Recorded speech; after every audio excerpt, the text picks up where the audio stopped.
Ya, kalau kita ngeliat Prabowo dan Ganjar itu ya kayaknya sih ngelanjutin apa yang sudah berjalan sekarang. Iya. Nggak banyak terjadi perubahan. Iya. Nah, gimana misalnya si Anies? Untuk pemilu 2024 ini yang gue lihat bukan cuma sosok. Ada hal yang lebih penting buat gue ketimbang memilih siapa presiden lu. Ada yang lebih penting. Ini lagi di warung kopi apa nih? Cerita kopi itu. Cerita kopiku tuh ada bilangan tebet. Ya, Asam Langka. ya tebetan Nasuha.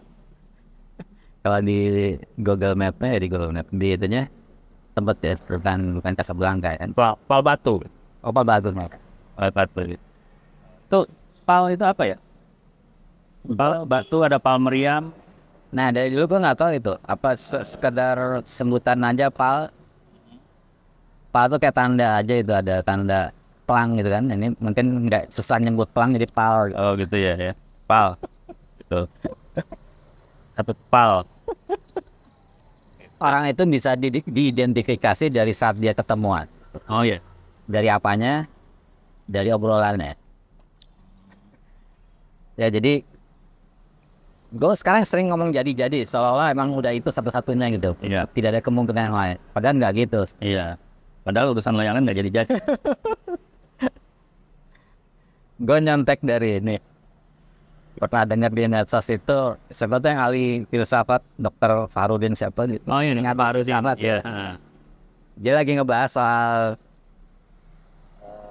bapak filsufnya Yunani, seorang filsuf asal Yunani pada zamannya, Socrates namanya. Dulu pemain gajah ada namanya Socrates juga, pastinya tidak Ada tinggi berewok. Iya. Nah ini kita bicara Socrates, filsuf Jepang dulu. Nah Socrates itu membagi, ini soal pembicaraan, isu pembicaraan. Membagi pembicaraan orang itu dalam 3 kategori. Apa aja? Nah dari situ nanti bisa diidentifikasi orangnya yang ngobrol yang lagi bicara itu. Apa aja 3 kategori? Oke, yang pertama itu pembicaraan yang temanya itu membicarakan hal yang sedang ramai dibicarakan, yang viral, yang sedang terjadi, sedang berlaku. Kalau kata orang sana lagi viral. Ya, kadang-kadang nggak viral pada saat itu, tapi juga bisa beberapa hari sebelumnya. Tetapi pembicaraannya sebatas keluar aja gitu ya. Iya. Yang paling gampang mungkin kalau penonton sepak bola. Ada piala kayak kemarin nih, semalam ada apa? Nah, komentarin kan si siapa penyerang ini, wih keren nih serangannya nih. Ya, tapi cuma sebatas itu aja. Nggak masuk ke dalam sampai menelanjangi gitu, persoalannya Yang kasusnya pornografi. Yang lempar. ngomong main bola, lo tanyain kan gampang banget, tinggal ditarik celananya, wah udah. Itu satu. Jadi orang-orang yang pembicaranya sangat sebatas sedang rame aja, apa yang sedang lihat viral. Itu pun hanya keluar aja. Terus yang kedua? Yang kedua, nah ini yang penting nih. Orang bicara tentang gagasan, tentang ide, pemikiran. Misalnya ada tokoh terkenal, tokoh politik yang menyuarakan soal perlunya penegakan hak asasi manusia, perlu diperhatikan. Jadi sudah bicara ke level pikiran-pikiran yang dilontarkan itu masuk ke ide ya, dan masuk ke dalam, bukan sekedar kulit luarnya aja. Bisa jadi mungkin juga bicara tentang tokoh lama yang omongannya itu menginspirasi, menggerakkan seseorang itu untuk melakukan sesuatu yang lebih asik gitu ya. Dan kayak itu aja. Dulu tuh ada zaman dulu gitu, Profesor, lo tau Fondasi Cakar Ayam nggak? Tahu. Namanya Fondasi Cakar Ayam memang. Fondasi Cakar Ayam seperti yang Bandara Soekarno Hatta. Nah, itu yang nemuin Fondasi Cakar Ayam ternyata orang Indonesia. Namanya dia Cakar Ayam bukan? Itu Profesor Roseno. Iya, Profesor Roseno. Ya, dia terinspirasi dari ketika melihat pohon kelapa yang tumbuh di pantai gitu, pesisir pantai gitu. Pantai itu kan karakternya tanahnya kan berpasir sehingga nggak padat, jadi apa istilahnya, mudah bergerak gitu. Iya. Dia ngelihat ketika ditiup angin itu pohon kelapa meskipun pelambai-lambai kan tetap nggak berdiri, nggak bergeming gitu.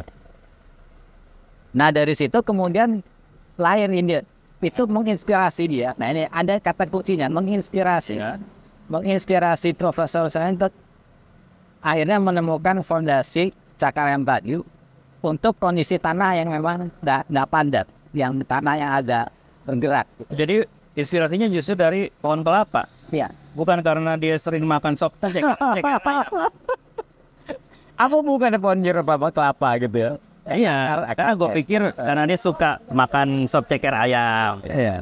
gitu kan, gini kan. Iya betul. Iya, oh ternyata dari pohon kelapa ya. Nah itulah.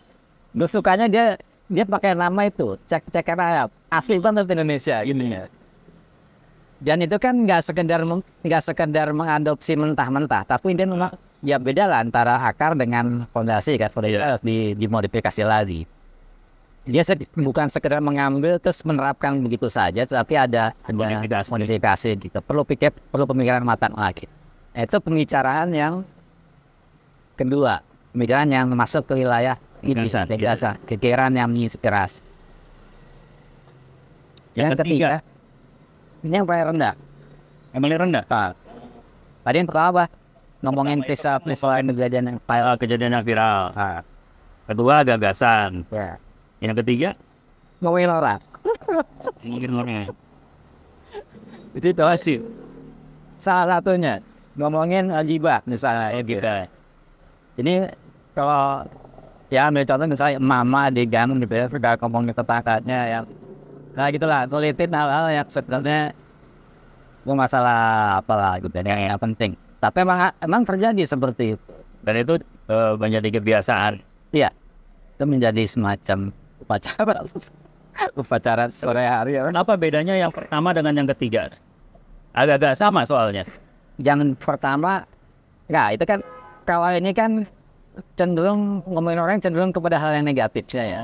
Di situ lari. Jadi nyinyir gitu. Beda dengan kalau tadi saya ada pertandingan sepak bola, kita komentarin ini hebat nih, skillnya ini.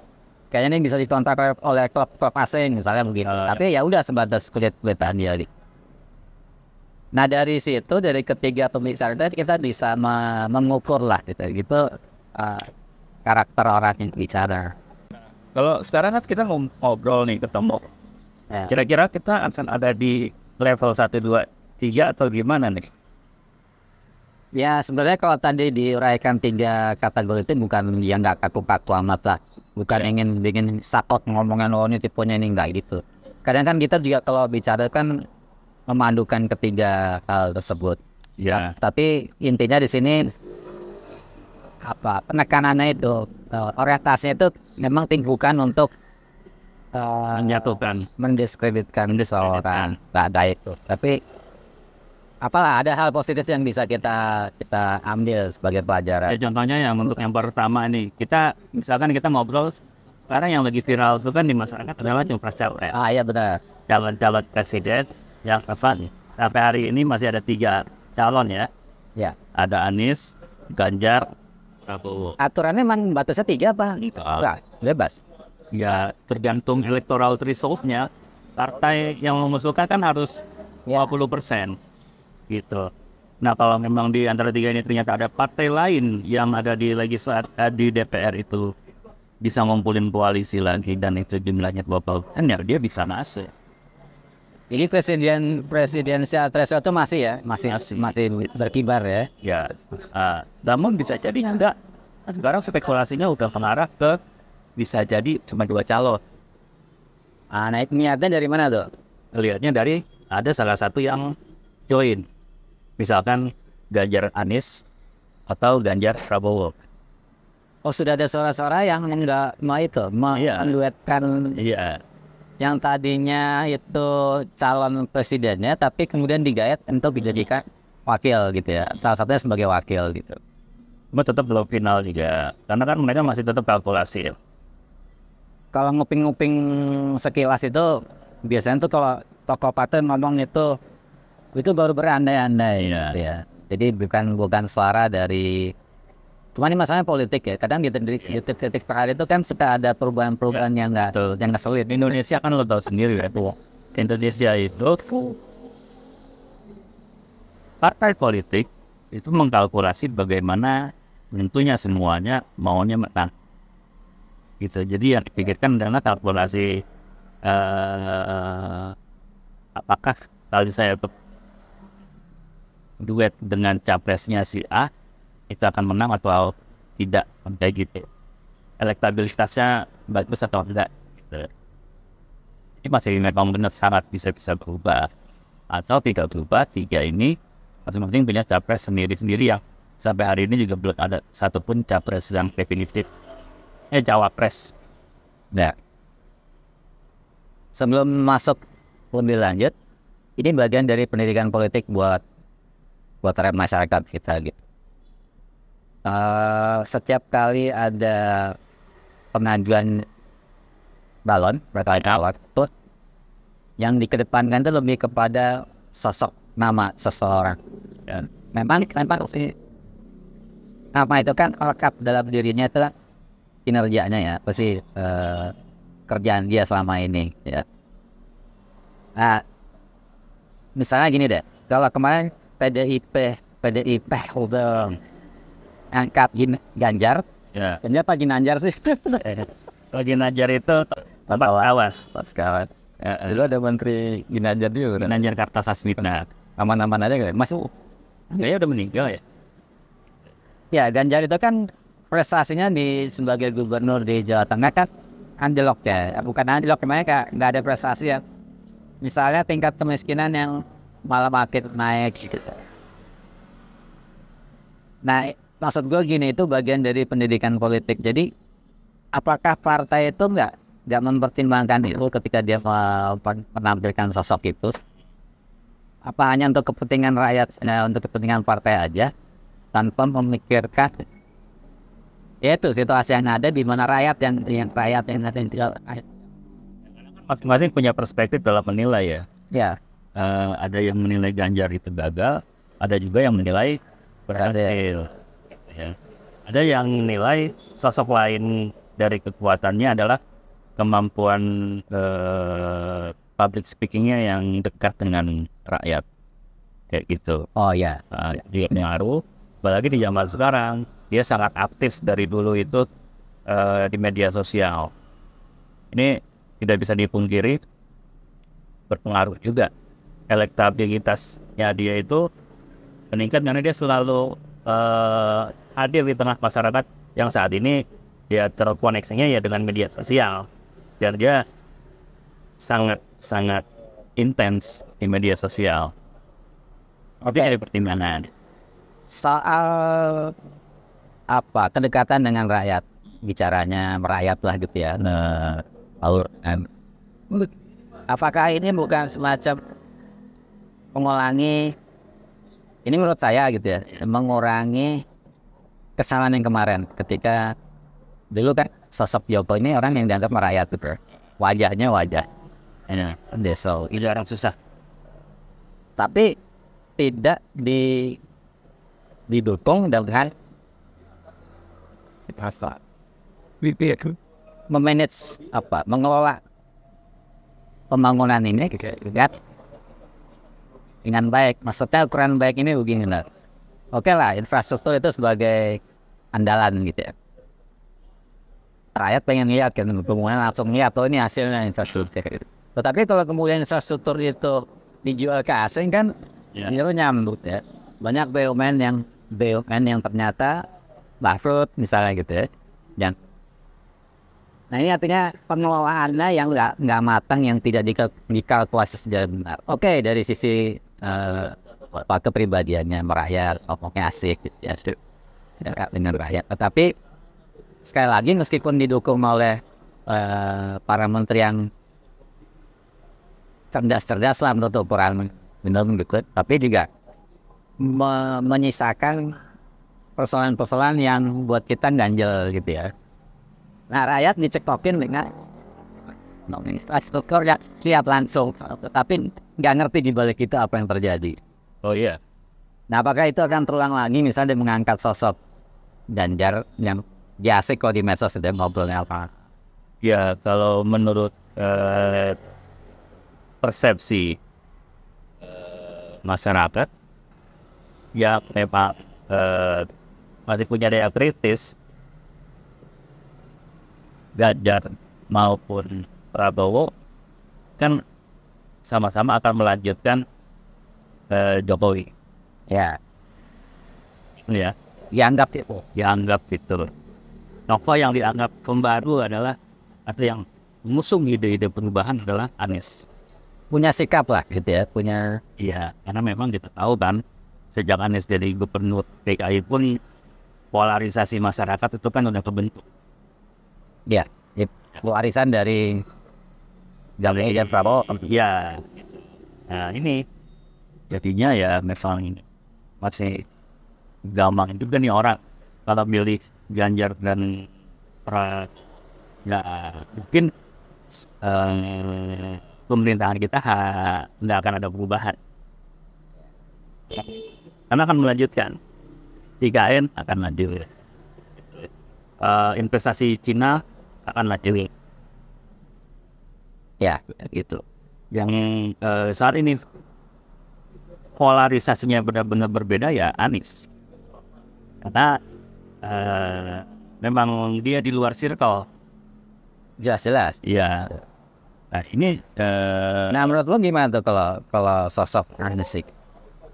Oke lah, kalau kita ngeliat Prabowo dan Ganjar itu tuh ya kayaknya sih ngelanjutin apa yang sudah berjalan sekarang gitu. Iya. Nggak banyak terjadi perubahan. iya Nah, gimana misalnya si Anies? Kita tahu dulu Anies soal reklamasi pantai gitu ya. iya Dia berani kan, berani bersikap, dan hebatnya itu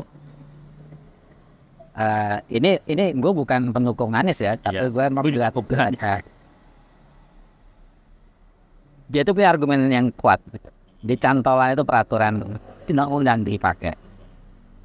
Ketika dulu siapa Menteri Luhut itu ngomong marah-marah gitu tentang tidak adanya perintah reklamasi, tapi Anies ini maju dengan kekeh dan yang dia berani dengan sikap itu dengan peraturan undang-undang tadi yang dipakai.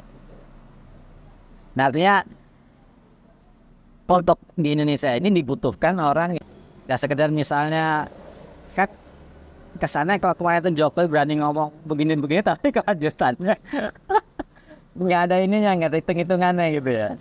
Ngomongnya keren wah, tapi di kantong saya ada sekian triliun misalnya gitu kan, dulu ngomong gembar-gembar kan malu loh kalau kapasitas presiden. Nggak, ini bukannya kita ngomongnya kan ada itu rekamannya ada semuanya. iya Kan nggak gitu dong kalau ngomong. kalau puas sih ya untuk pemilu 2024 ini yang gue lihat bukan cuma sosok. Ya, persis. Oke, tadi lo bilang Anies adalah punya kepribadian yang berbeda. Tapi gue sebagai warga Jakarta juga punya pandangan yang kritis terhadap dia selama dia menjadi gubernur. Reklamasi satu hal. Persoalan kultur birokrasi itu gue lihat di zaman Anies anjlok dibandingkan dengan zaman Ahok. Kulturnya. Contoh, kita ngurus sesuatu di kelurahan. Waktu zaman sebelum Anies kan mau bikin KTP cepet, datang tuh jadi. Oh ya. Nah di zaman Anies gua ngalamin sendiri. Kembali lagi. Balik lagi seminggu lagi. Oh gitu. Dia lama lagi. Itu satu. Yang kedua, di lingkungan rumah gua itu ada danau. Ya. Dulu di zaman Ahok kita mau mancing situ gratis. Karena danaunya ada ditaruh ikan banyak kan. Ketika di zaman Anies ada pungli. Sampai sekarang masuk itu bayar goceng. Itu satu kultur yang menurut gue yang dari zaman dulu yang pungli-pungli itu udah nggak ada di zaman Ahok, itu ada lagi, tumbuh lagi. Ya. Itu satu sisi biar kalau gue ngelihatnya dari sisi, oh dia berhasilnya di sini, ada juga kelemahannya. Ada kompleksitas persoalan. Ya. Jadi enggak. Lalu yang di Pelumpang kebakaran, Oh ya, Pertamina itu. ya sampai kan. Zaman Ahok kan, Ahok nyuruhnya pindah loh, jangan sini, ini bukan daerah yang aman, yang layak buat pemukiman gitu kan. Tapi itu ada jawaban dari Anies loh. Iya. Maksud, ada yang kenapa Paul?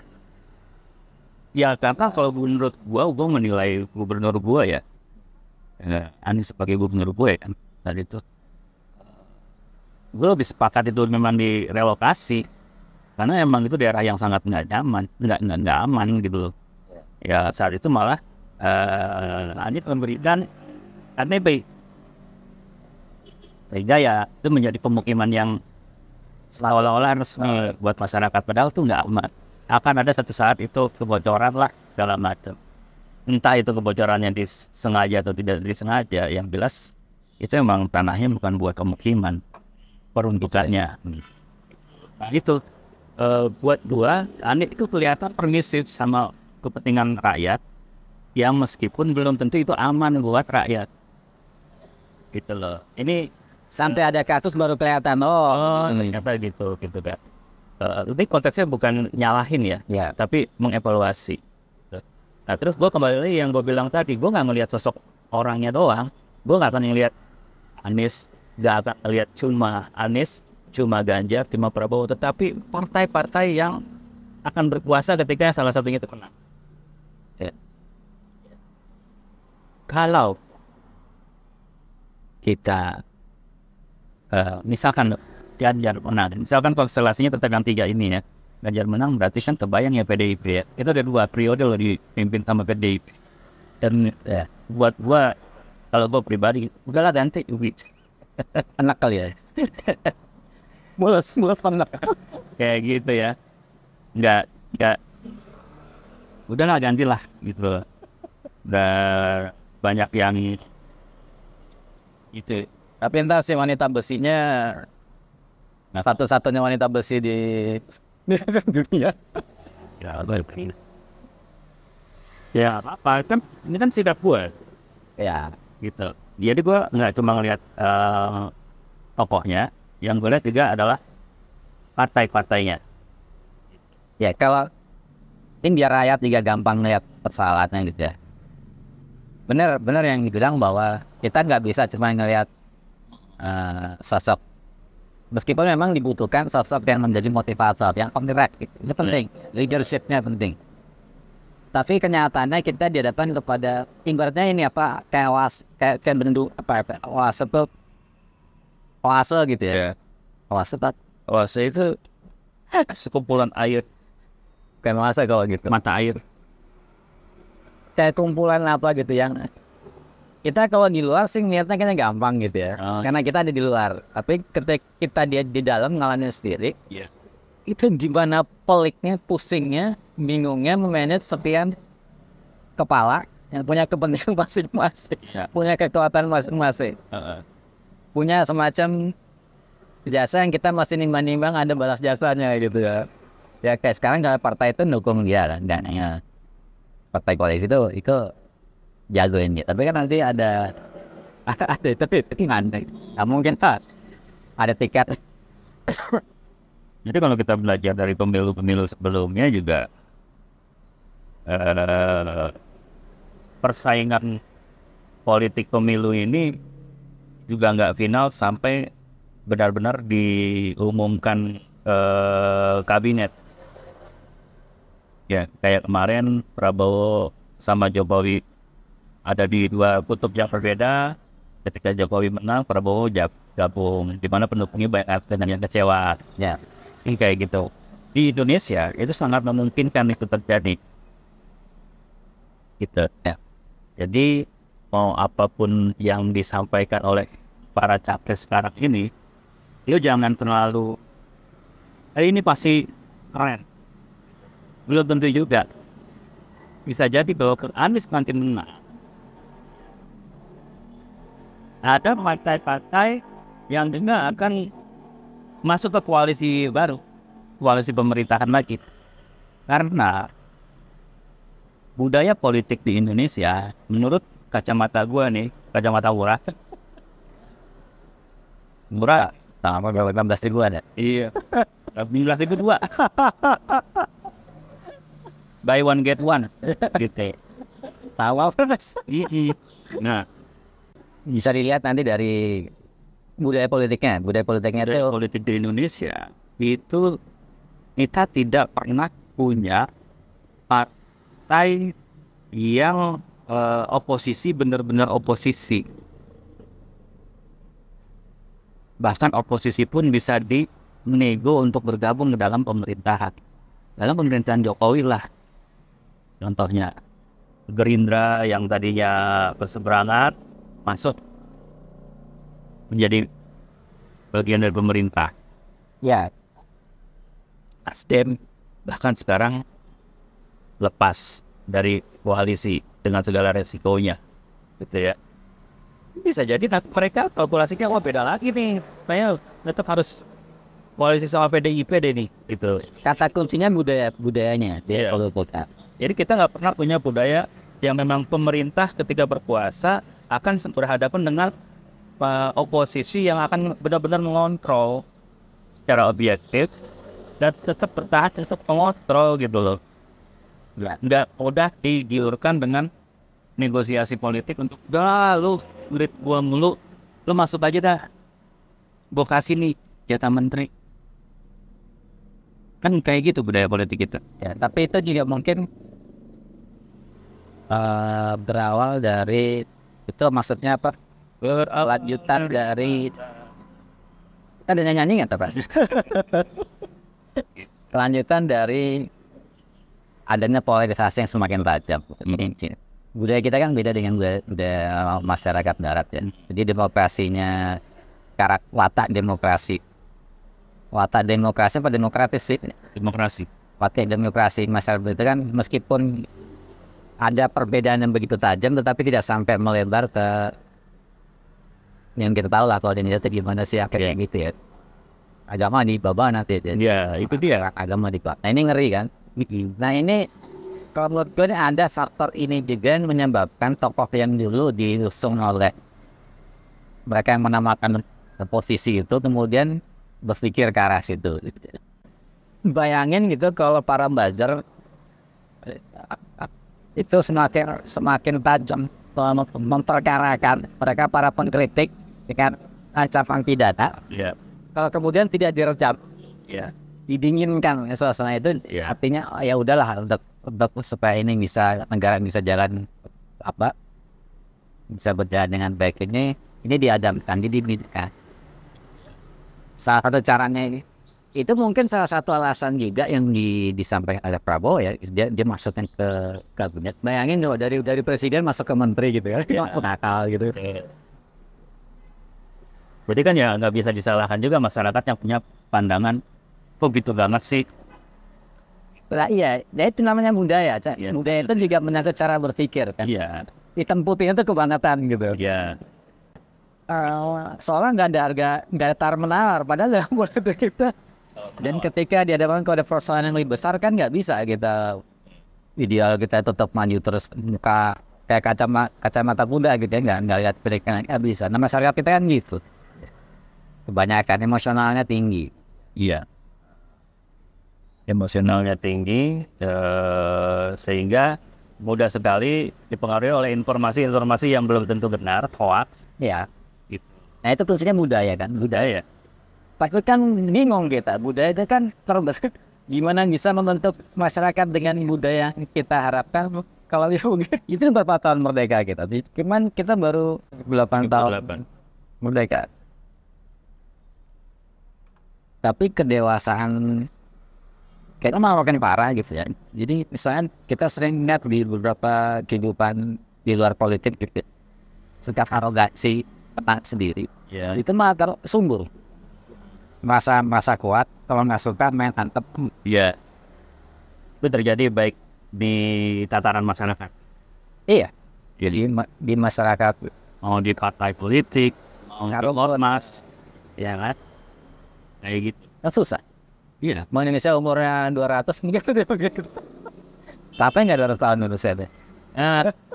Ya sampai aja, cuma kan persoalannya sampai atau tidak persoalannya ada perubahan budaya. Nah, menurut teori sosial gimana tuh? Nggak ngerti tuh. Apa manusia itu bisa berubah melalui tahapan yang begitu panjang. Dan mau nggak mau sekali lagi memang harus ada. Lo tahu zaman Orde Baru, sosok yang begitu kuat, ya kan?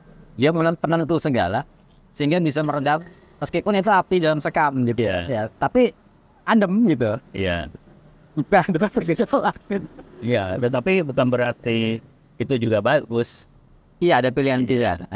Misalnya dulu seramai partai politik ramai ide-ide itu kemudian diredam dengan asas tunggal ya. Nah, ya. Lalu ada Petrus.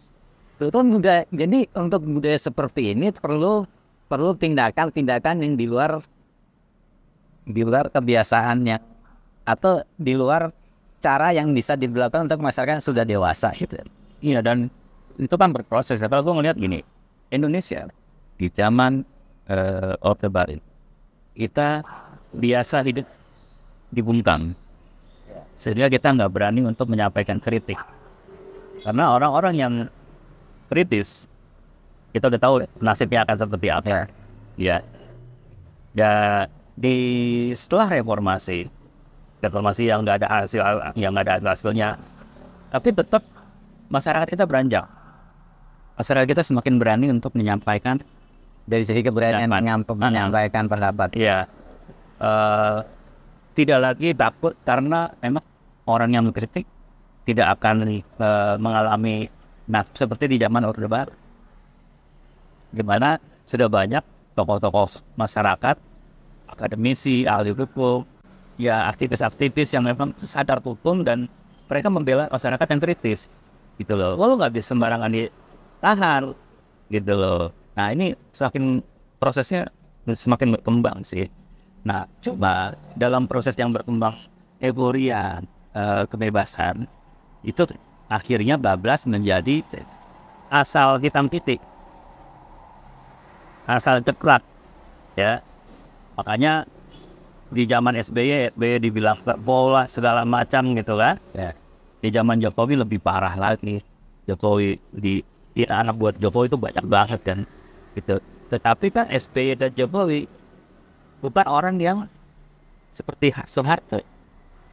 Karena mereka sadar masyarakat kita memang udah seperti ini. Ya. Daya kritisnya sudah bagus. Cuma persoalannya adalah critical thinking-nya itu apakah dibalut dengan fakta, data, dan kematangan emosional.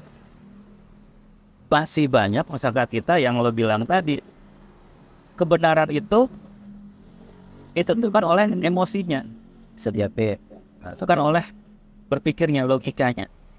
Gitu.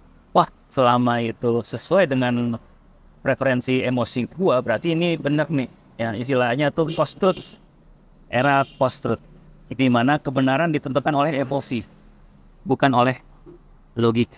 Ya, oke, itu tidak bisa kita elakkan, tetapi itu pun terjadi dan semakin menguat karena ada sebab juga.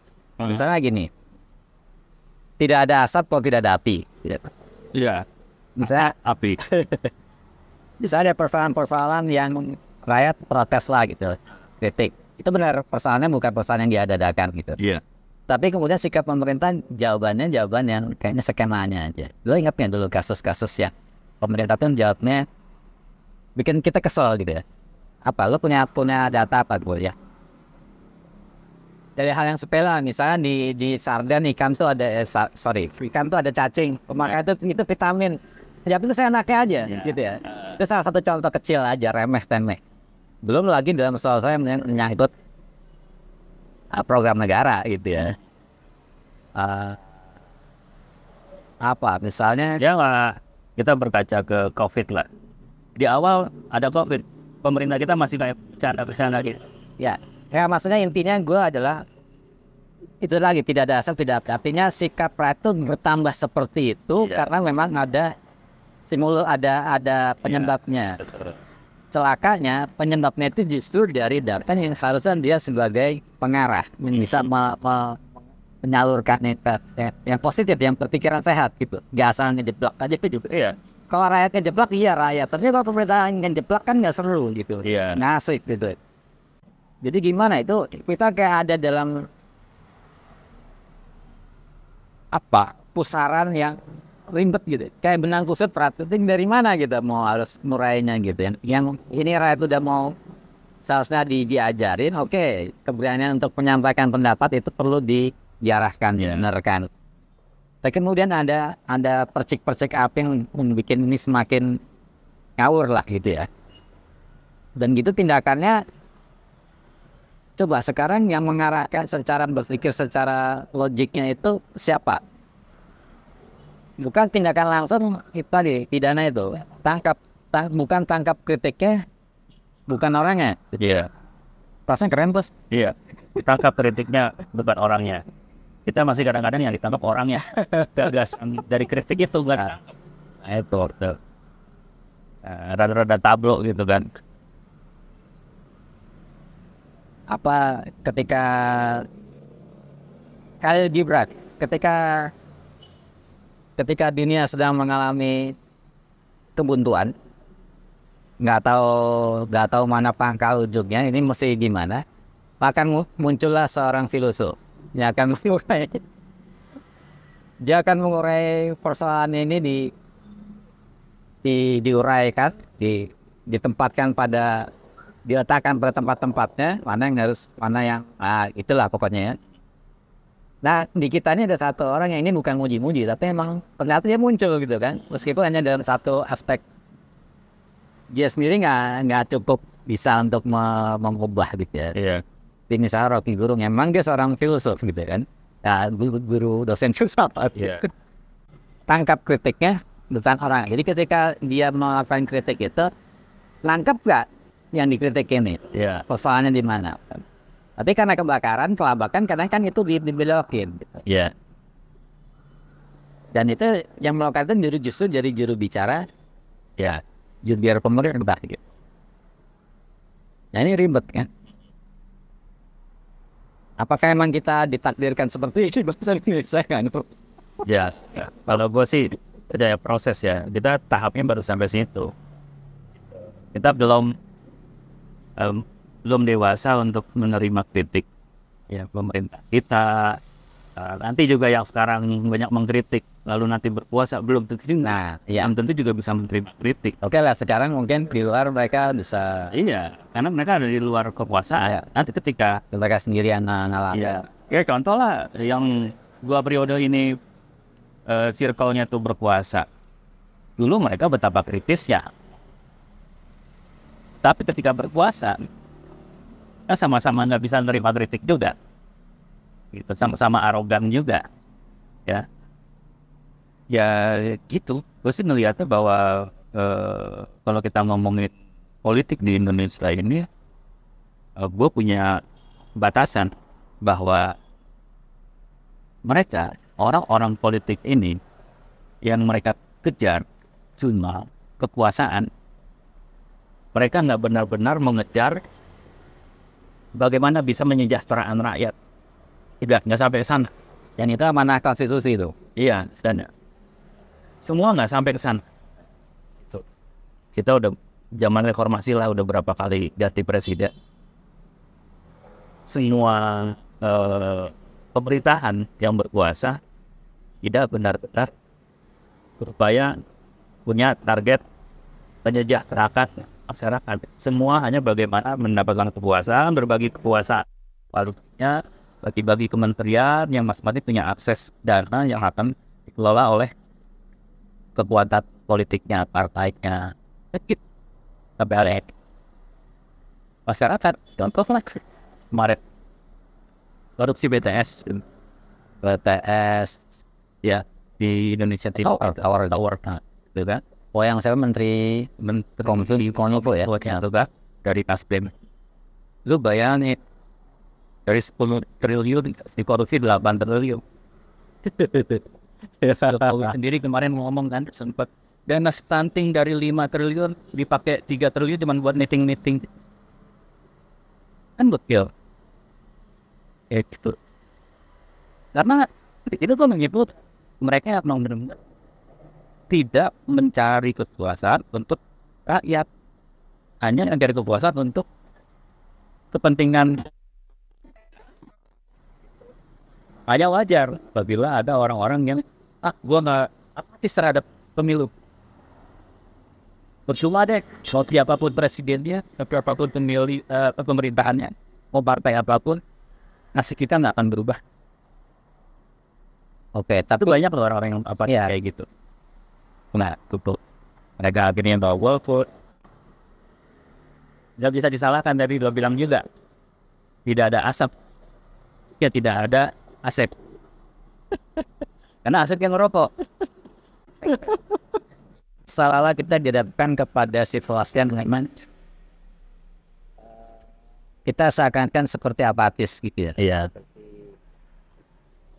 Ibaratnya seorang nyamuk di tengah dentuman meriam. Baik. Dentuman meriam itu ya kondisi seperti ini gitu. Cara 1-2 orang yang punya kesadaran yang lebih tinggi itu juga tidak bisa berbuat banyak. Nah, gimana menurut MT kalau kita berada dalam situasi seperti itu? Ya kalau gue sih, gue punya sikap gue ya. Gue tuh mengambil posisi bahwa gue ini warga negara. Dan iya, gue punya KTP. Gitu. Ada NIK juga gitu. Terdaftar resmi. Cuma belum dapet centang biru aja. Nah, gue tidak mau menyerahkan hidup gue ini butuh ke calon presiden dan partai politik. Iyalah, gitu. Harus apa begitu? Nggak menganggap bahwa kalau yang menang si A pasti Indonesia akan lebih baik. Gue nggak punya berpikir kayak gitu. Ya, ada hal yang lebih penting buat gue ketimbang memilih siapa presiden lu. Ada yang lebih penting. Nah ini poinnya apa nih?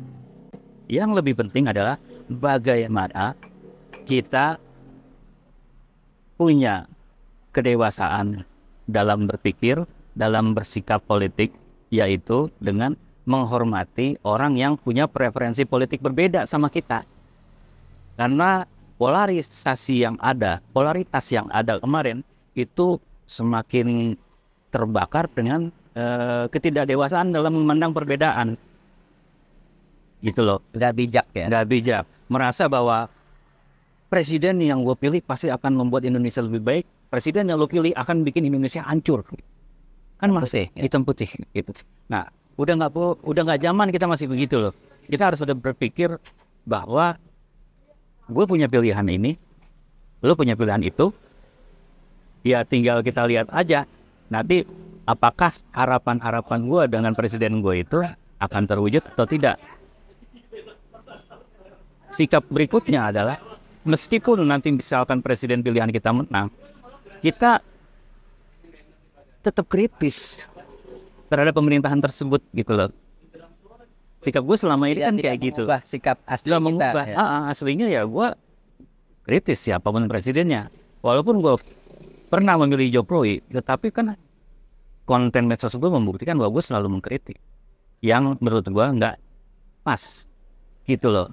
Jadi bukan yang selalu dibela, selalu udah lewat masa yang kayak gitu harusnya gitu loh. Kita harus sudah makin dewasa bahwa yang lebih penting daripada pemilihan presiden adalah bagaimana kita menghormati orang yang pilihannya beda. Itu sih kalau buat gue ya. Lalu tokoh-tokoh masyarakat juga udah lo jangan terjebak dengan membela partai A, partai B. Lo jadi tokoh bangsa lah. Ya. Yang bagaimana bisa, kan kita di negara kita ada tokoh bangsa ya. Negarawan dan negarawan gitu.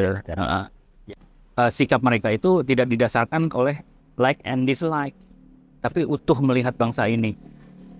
Gitu. Kebaikannya kayak gini nih. Jadi sehingga tetap walaupun ada di dalam sistem pemerintahan dia punya jaga jarak yang cukup kuat sehingga berani tetap mengkritik. Gitu. Meskipun pemerintahnya nanti nggak dewasa dalam menyikapi kritik, itu soal lain lagi. Yang itu memang pernah PR kita yang nggak pernah, yang belum selesai sampai hari ini. Gitu. Dan memang pasti aja ada masalah. Nggak akan selesai gitu. Meskipun masih mungkin asalnya beda gitu. Iya. Tuh. Penting itu sih. Kita masuki periode pemilu 2024 dengan lebih asik, lebih arif, lebih bijaksana. Ya, walaupun si Arif nggak tahu di mana nasibnya sekarang kan, gitu. Ya Jadi gitu. mengasah emosi kita gitu. Iya. Dari emositas Gitu. Itulah. terkendali. Oke deh. Ya, jadi kita akhiri saja dan kita perhatikan tadi isi pembicaraan kita masuk ada 3 kategori yang masuk di dalamnya. Iya, gitu. Yang level 1 ngomongin viralitas, Ya, 2 ngomongin gagasan, 3 ngomongin orang. Ya. Gitu. Dan kita lengkap asik-asik ya. aja. Ya. Oke.